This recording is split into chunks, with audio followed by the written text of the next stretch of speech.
बर्तमान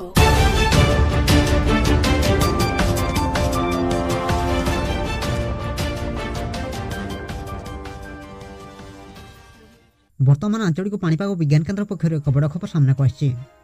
सूचना अनुसार आसूची आउ एक लघुचाप आज 7 जिला को ऑरेंज वार्निंग जारी बेले 10 तारिख जाए प्रबल वर्षा होबार संभावना रही। गांगेय पश्चिम और यार पार्श्ववर्ती झारखंड सहित उत्तर ओडिशा उपर घूर्णिबड़ सक्रिय रही।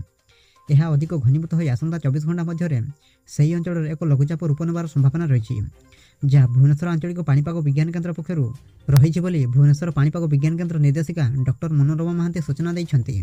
तेज आसतु आज नजर पकाइबा आसुवा लघुचाप प्रभाव में आज ओडिशार केउं सब जिले में अधिक वर्षा होबार संभावना रही। यह सहित केतोटी जिला को सतर्क सूचना जारी करछि आंचलिक पाणीपाग केन्द्र।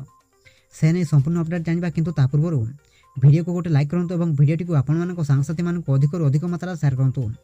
जदि आम चैनल आपण प्रथम थर वीडियो देखुछन्ति चैनल को सब्सक्राइब करी पाखरे थिबा बेल आइकन को प्रेस करी ऑल नोटिफिकेशन को ऑन कर रखंतु, जहा द्वारा प्रत्येक दिन पाणीपाग संबंधी सटीक सूचना आपण माने सर्वप्रथम आम चैनल माध्यम पाई परिबे। तेबे चलतु लेट नक खबर उपर फटाफट नजर पकाइबा।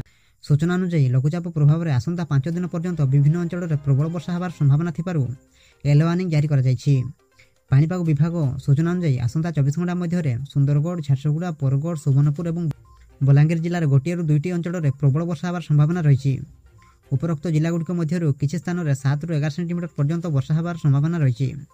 पाणीपाग विभाग पक्षर उपरोक्त जिला येलो वार्निंग जारी कर सतर्क रहिबाकु एसआरसी सत्यव्रत साहू जिलापाल मानकु निर्देश दैछन्ति।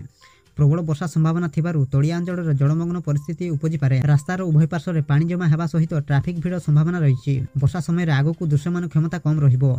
सहरांचल जल निष्कासन में समस्या उपजि पारे। सतर्क सूचना दिया जाइथिबा अंचल में कच्चाघर भांगिबा, रास्ता धोई होइजिबा, पहाड़िया अंचल में भूस्खलन, पनीपरिबा फसल नष्ट आशंका रही बोली पाणीपाग विभाग पक्षरु परामर्श दिया जाइछि। सेथिपई आपण माने सतर्क रुहंतु। बस ये आज पाणीपाग संबंधी मुख्य खबर। प्रत्येक दिन एमती लेटेस्ट अपडेट पाइबा पई आम चैनल सहित जोड़ी होई रुहंतु एवं आपण अंचल में वर्तमान पाणीपाग किपरि अछि एहा सहित आपण माने केउं सब जिल्लार आम वीडियो को देखुछन्ति आमको कमेंट माध्यम जणांतु। ब्यूरो रिपोर्ट जागरण टीवी।